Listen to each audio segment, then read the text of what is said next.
Oh my gosh! Nakikita ba ako sa camera, Jeff?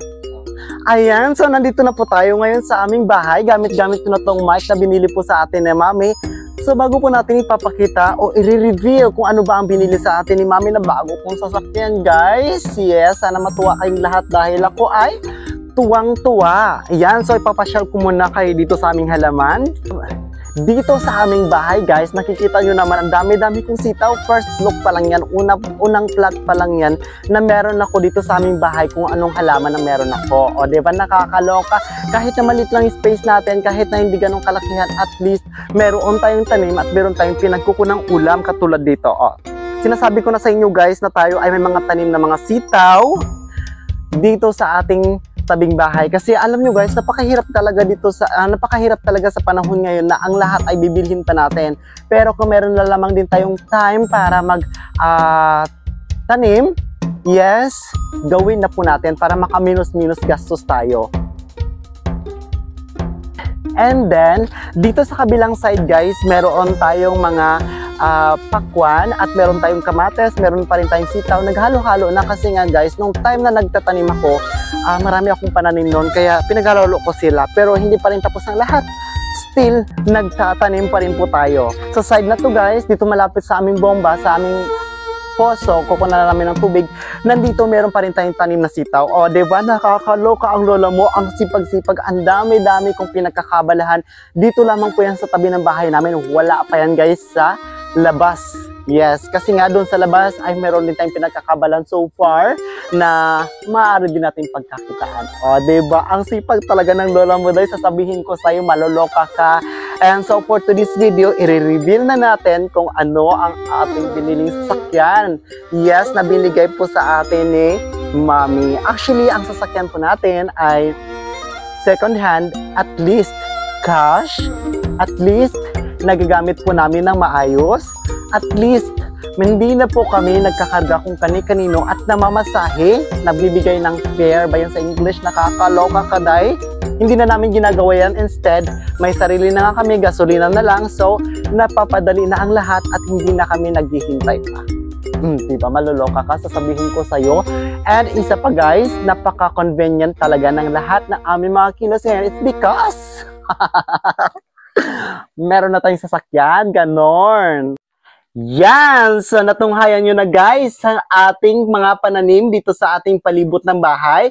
At ngayon naman matutunghayan na ninyo kung ano ba ang ating sasakyan na binili ni Mami.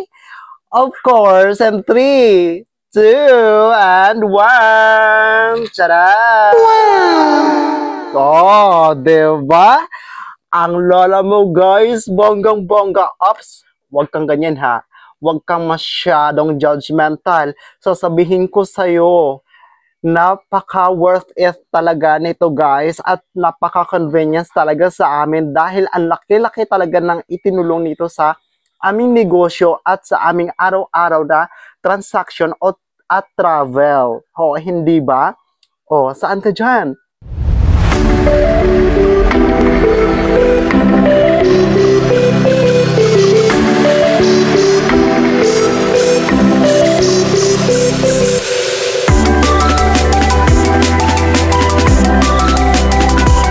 Ito na po ang bago kong sasakyan, guys, na binili po natin sa atin ni Mami na worth of 40,000 pesos. O, diba, nakakaloka?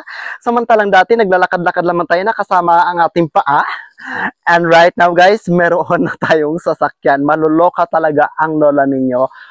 Well, this happens ay isa pong pangyayari na kung saan ay maaari pong maging aral sa ating lahat na hindi sa lahat ng panahon ay nasa ilalim lamang po tayo ng putik o nasa ilalim lamang po tayo ng gulong.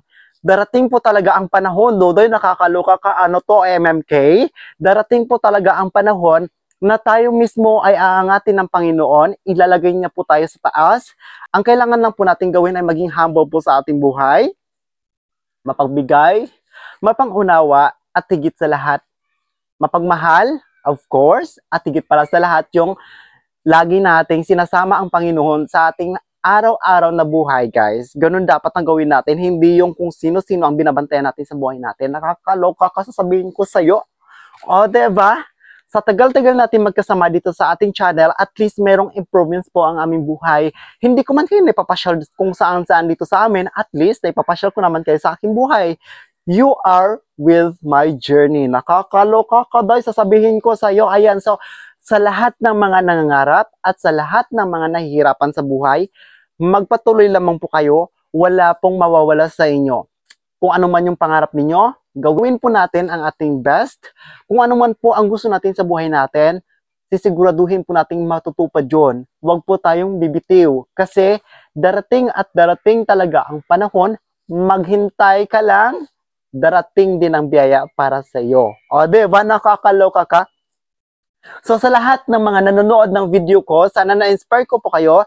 Sa lahat ng mga ina-upload natin dito sa ating social media, sa ating channel, hindi po ito lahat ay pagpapainggit or hindi po talaga ako nagpapainggit sa inyo. Instead, dapat maging inspiration po ako ng maraming katulad ko na mahihirap din o kagaya ninyong nagsusumikap sa buhay na laging may pag-asa at ang Panginoon ay hindi natutulog. So yun lamang guys, once again, sana na-inspire ko po kayo sa ating maliit at sana palaki pa ang ating channel.